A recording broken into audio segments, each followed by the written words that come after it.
Hey, thanks for watching the Blackout Challenge with me. I had a ball coming up with the storyline and playing that out, and also tackling the missions themselves. Special shout out to Pigeon for voicing the boss in the briefs.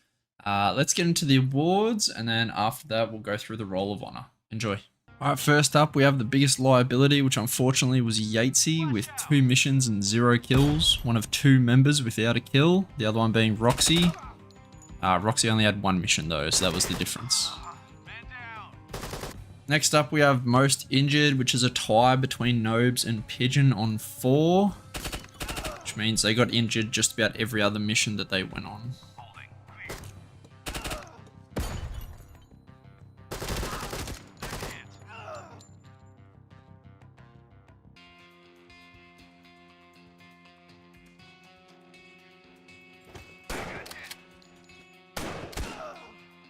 Now we have the coolest moment of the series, I reckon, the little zombie horde run. Guys just mowed them down. It's beautiful to see. Next up we have best teamwork, which featuring these 3 here, where you just trust that your lads have their arcs covered and you can keep going and doing your thing without having to sink extra resources into it.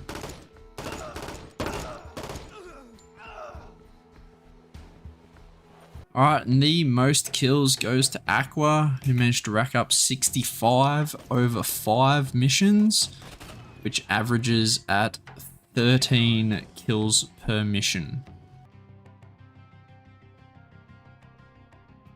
Closely behind Aqua was Avery with 62 kills, but over 10 missions, so twice the amount of times on 6.2 kills per mission. This is the best performance.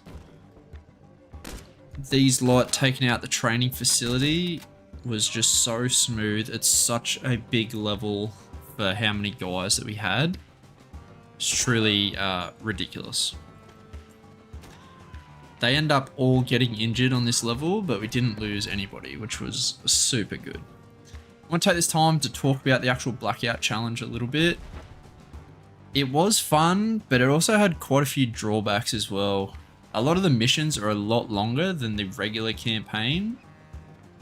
And there's a bit of a fault with the building generation. There's very few buildings that actually have 2 entry and exits. They all kind of just have the 1, as you can see on this level here. That's very limiting for your options on how you're going to tackle the different buildings. Unless you want to bring just a fuck ton of wall charges everywhere or jumping through windows, which are not optimal. So I'd like to see that get expanded upon a lot, and just the base set that they take assets from, because I ran into the same kind of structure of levels quite a lot, which, you know, when I'm not playing that many, I probably only played about 12, maybe a little bit more than 12 generated missions. Coming up against the same ones 2 or 3 times seemed a little bit silly at times, so yeah, those are the parts I'd want to change. The Blackout mod, while it's super cool, it's also hard to ignore stuff that the mod can't yet get rid of, such as like the rough building outlines and when there's an executioner coming to execute a hostage, so it just reveals both of them. Things like that, you do have to act on that information because it's too hard to ignore it, right? Like, it's right there in front of the viewer's face. So, you know, not perfect, but still a pretty fun run either way. It's worth giving it a go for the challenge. And yeah.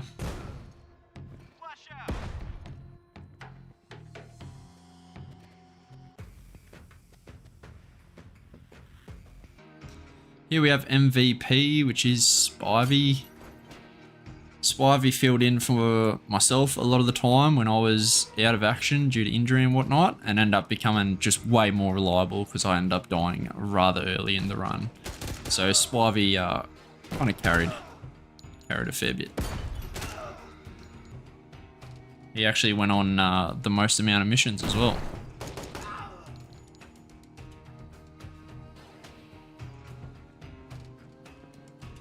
And he killed a HVT. Won't hold that against him though.